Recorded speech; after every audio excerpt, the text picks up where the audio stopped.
yang dikala itu di bawah tanggungan Nabi Musa membagikan kawasan Yerusalem atau Palestina kepada suku-suku Bani Israel. Seiring berjalannya waktu, Bani Israel dipimpin oleh beberapa hakim. Salah satu hakimnya itu Nabi Asimuel atau Nabi Samuel.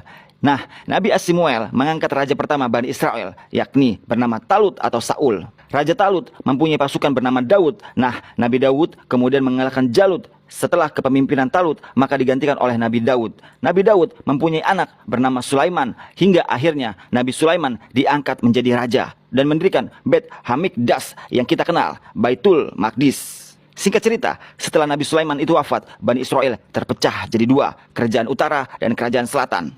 Nah, di masa inilah mereka kembali melanggar perjanjian kepada Allah, kesyirikan, maksiat, dan pelanggaran hukum pun dilakukan. Dan pada masa itu juga banyak mengutus para nabi untuk mengingatkan Bani Israel, tapi banyak para nabi dibunuh oleh bangsa Bani Israel. Di antara nabi yang diutus pada masa itu adalah Nabi Sya'yah atau Nabi Yesaya dan Nabi Irmiyah atau Yeremia. Kedua nabi ini hidup di masa Bani Israel yang mulai menyimpang, dan kedua nabi itu sudah memperingatkan atas ancaman, kutukan, dan hukuman dari Allah. Tapi dasar Bani Israel mempunyai karakter yang bebel dan tidak mau mendengarkan para nabinya, dan pada akhirnya mereka dihukum dan diusir dari tanah Palestina.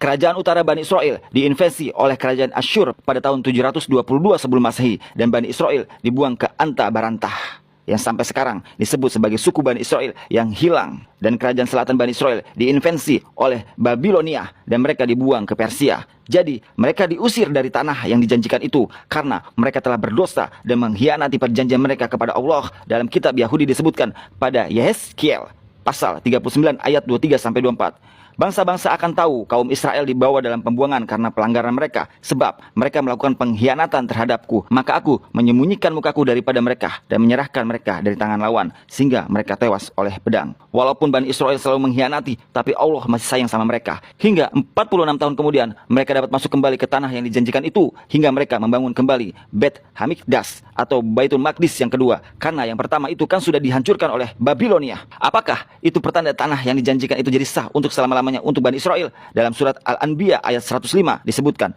dan sungguh telah kami tulis di dalam Zabur setelah tertulis di Lauhul Mahfuz bahwa bumi ini akan diwarisi oleh hamba-hambaku yang soleh. Dan benar saja dalam Mazmur pasal 37 ayat 29, orang soleh akan mewarisi tanah itu dan mendiami untuk selama-lamanya. Pertanyaannya, apakah Bani Israel tetap mempertahankan kesolehannya dan hidup dengan hukum Tuhan? Jawabannya, tentu tidak, karena faktanya Bani Israel diusir kembali, Baitul Maqdis dihancurkan lagi, dan mereka tidak pernah kembali lagi mendirikan kerajaan Yahudinya sampai sekarang. Sejak saat itu, Bani Israel terpecah ke seluruh dunia. Ada yang ke tanah Arab, yang kemudian disebut Yahudi Mizrahi, ada yang ke Spanyol,